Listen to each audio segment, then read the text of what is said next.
Hello mga kababayan ko, andito na naman ako ngayon. Ayan, gusto kong ituloy ang aking kwento sa buhay at gusto kong ma-share sa inyo at gusto ko kayong bigyan ng inspirasyon na hindi hadlang ang kahirapan o para mangarap, hindi hadlang ang walang pinag-aralan upang umasinso. Basta ang importante, may determinasyon ka sa buhay na gustong mabago ang iyong buhay. Ayan, yan ang malaking maitulong sa iyo o sa atin. Kaya ito lang po ang masasabi ko. Huwag po tayong sumuko. Sumubok po tayo ng marami. Marami po tayong pwedeng subukan. Sumubok tayo ng magnegosyo. Sumubok tayo ng kung ano-anong mga bagay na pwede nating pagkakitaan dyan. Okay? Hindi po tayo makontento kung ang isang negosyo hindi man tayo nagtagumpay. Maghanap ulit tayo ng ibang negosyo. Kung hindi man tayo magtagumpay, maghanap ulit tayo dahil bawat isa sa atin meron talagang nakalaan. Bawat isa sa atin meron talagang nakalaan para sa atin at alam ng Panginoon yan. Kundi nasa sa atin lang kung paano natin ito hanapin. Nasa sa atin lang kung paano natin ito hanapin at pagbutihin, pag-igihin. Okay?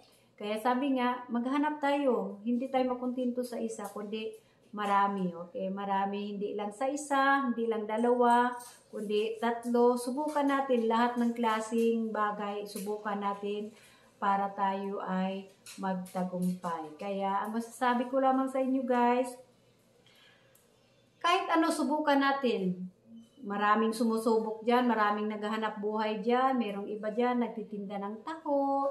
Pagdating ng isang taon, nakaipon ng puhunan, nagkaroon na sila ng sariling pagawaan ng taho. Merong iba dyan, nagtitinda lang ng balot, di ba? Nagtitinda lang ng balot, tapos after 1 year, nakaipon ng puhunan, nagkaroon na siya ng sariling negosyo, hindi na siya umaangkat. So, ganun lang guys, ganun lang ang sistema ng buhay. Hindi tayo basta-basta sumuko. Ang pinagbasihan dito yung determinasyon natin sa buhay kung paano tayo umasinso, okay? Merong iba dyan, nagbabasura lang. Pero dahil sa sipag at tiyaga, nagkaroon na sila ng sarili nilang junk shop, o hindi ba? Kaya ganun lang talaga. Kumbaga, sipag at tiyaga lang talaga. Sipag at tiyaga talaga at pagpursige, determinasyon sa buhay na gusto natin mabago ang ating buhay para sa ating pamilya, para sa ating mga anak, at para makatulong na din sa ibang doon sa nangangailangan kung talagang sobra-sobra na para sa ating pamilya. Kaya maraming bagay tayong dapat malalaman kung paano ba talaga ang ating gagawin upang sa gayon ay makamtan natin ang ating mga pangarap sa buhay.